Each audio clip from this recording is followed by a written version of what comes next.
జుంటి తేనె ధారల కంటే మధురమైన వాక్యాన్ని అనుదినము విందాం, అందరికీ వినిపిద్దాం.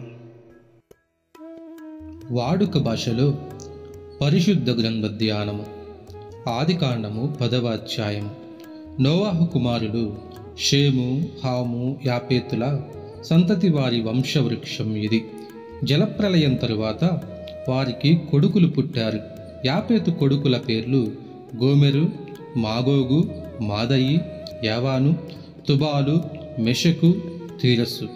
గోమెరు కొడుకుల పేర్లు అష్కనజు, రీఫతు, తోగర్మ.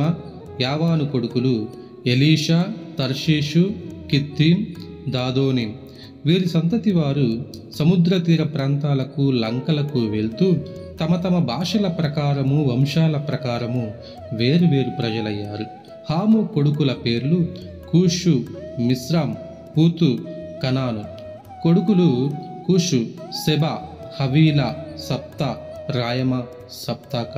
రాయమ కొడుకులు షెబా, దదాను. కూషుకు నిమ్రోదు కూడా పుట్టాడు. అతడు భూమి మీద పరాక్రమశాలి కాసాగాడు. అతడు యెహోవా ఎదుట వేటలో పరాక్రమశాలి.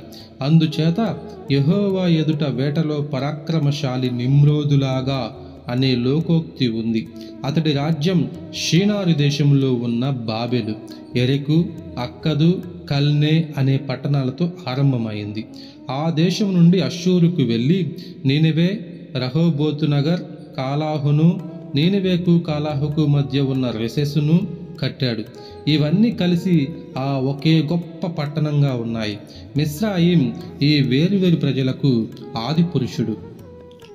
లూదియా జాతివారు అనాం, లెహబు, నఫ్తుహు, పత్రసు, కస్లుహు, కప్తోర్ జాతుల వారు. కస్లుహు వారిలో నుండి ఫిలిస్తీయ వారు వచ్చారు. కనాను అనే వ్యక్తికి మొదట పుట్టినవాడు సీదోను. కనాను హేతు జాతి వారికి ఎబూసి, అమోరి, గిర్గాషి, హివ్వి, అర్కి, సిని, అర్వీదు, సెమారి, హమాతి జాతుల వారికి కూడా ఆది పురుషుడు. తరువాత కనానుకు చెందిన వంశాలు ఆయా ప్రాంతాలకు చెదరిపోయాయి. కనాను జాతి వారి సరిహద్దులు సీదోను పట్టణం నుంచి గెరారు గ్రామం దిక్కున గాజా వరకు, సొదమ, గొమర్రా, అద్మా, సెబోయిం పట్టణాల వైపుగా లాషా వరకు ఉండేవి. వీరంతా హాము సంతతి వారు. వారి వంశాలు, భాషలు, దేశాలు, జాతులు ఇవే. షేముకు కూడా సంతానం కలిగింది. షేము యాపేతుకు అన్న.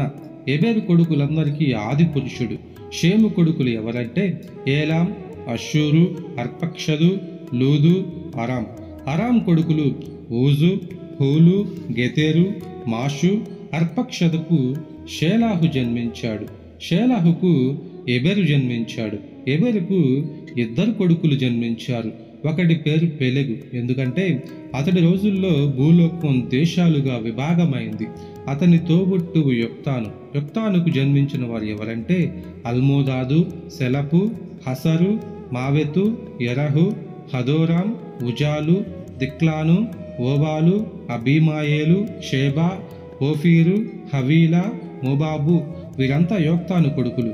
వారు నివసించే ప్రాంతం మేషా నుండి సపారా దిక్కుగా తూర్పు పర్వతం వరకు ఉండేది. వీరు షేము కొడుకులు. వారి వంశాలు, భాషలు, దేశాలు, జాతులు ఇవే. ఇవి నోవాహు కొడుకుల వంశాలు. వారి తరాలు, ప్రజలు జలప్రలయం తర్వాత వీరిలో నుండి వచ్చిన వారే. లోకంలో వేరువేరు ప్రజలుగా విడిపోయారు.